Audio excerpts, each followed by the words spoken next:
ترکمان کا معرکہ ختم ہو چکا تھا۔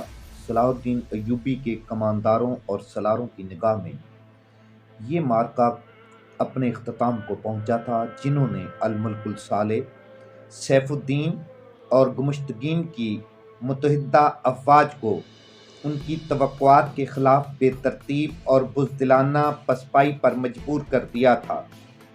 صلاح الدین ایوبی کے فاتح کمانڈروں کے سامنے دشمن کی لاشیں پڑی تھیں، زخمی تڑپ رہے تھے، موز اور گھوڑے اور زخمی گھوڑے اور اونٹ زخمیوں اور لاشوں کو کچل رہے تھے۔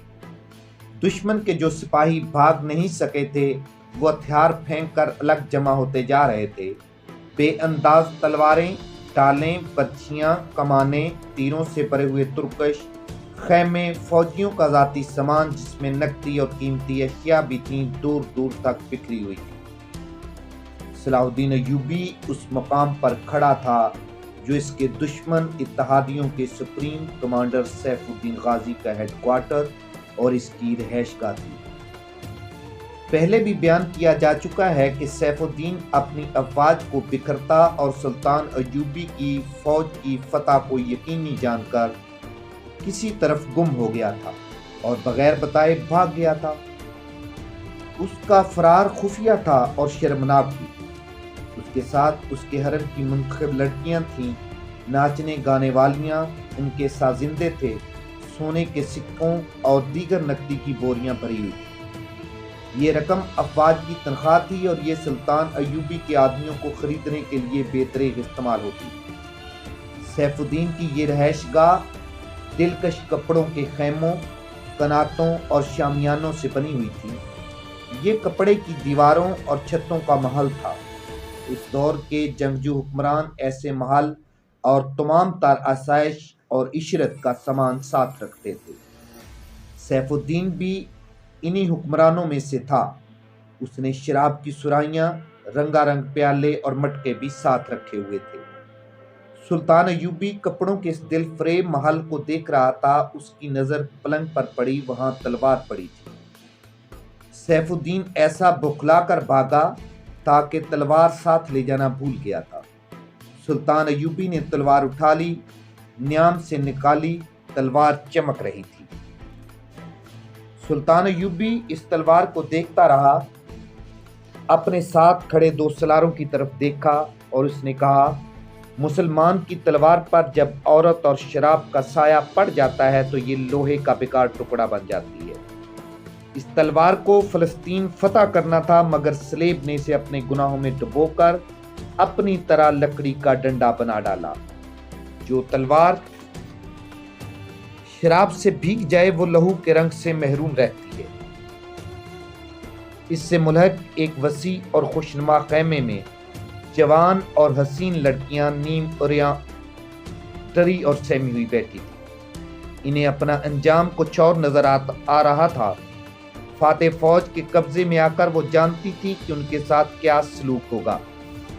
ایسی دلکش لڑکیوں کو دیکھ کر کون درندہ نہیں بن جاتا، لیکن انہیں جب سلطان ایوبی کا یہ حکم سنایا گیا کہ وہ آزاد ہیں اور وہ جہاں جانا چاہیں بتا دیں تاکہ وہاں تک انہیں حفاظت اور عزت سے بھیجا جا سکے، تو وہ اور زیادہ خوفزدہ ہوگی۔ انہیں اپنی حفاظت میں لے لیا گیا۔ سلطان ایوبی میدان جنگ میں عورت کے وجود کو برداشت نہیں کیا کرتا تھا۔ ان لڑکیوں سے پوچھا گیا ان کی تعداد کتنی تھی تو انہوں نے بتایا ان میں سے 2 لاپتہ ہیں۔ ان کے متعلق بھی یہ بتایا گیا کہ وہ مسلمان نہیں تھیں اور وہی 2 سیف الدین پر چھائی رہتی تھیں۔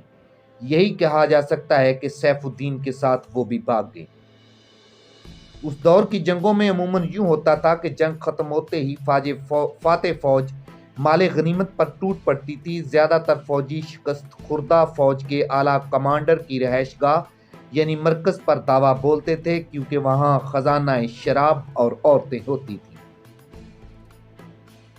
ایک طوفانی ہڑبونک اور بعض اوقات دنگا فساد بپا ہو جاتا تھا۔ سلطان ایوبی کے احکامات سخت تھے۔ کسی افسر کو بھی اس کا عہدہ کتنا ہی بڑا اور اونچا کیوں نہ ہو یہ اجازت نہیں تھی کہ مال غنیمت کو ہاتھ لگائے، مال غنیمت سمیٹے اور ایک جگہ جمع کرنے کا کام کسی اور دستے کے سپرد کیا جاتا تھا۔ اس کی تقسیم سلطان ایوبی خود کرتا تھا۔ ترکمان کے معرکے کے بعد سلطان ایوبی نے مال غنیمت کے متعلق کوئی حکم نہ دیا۔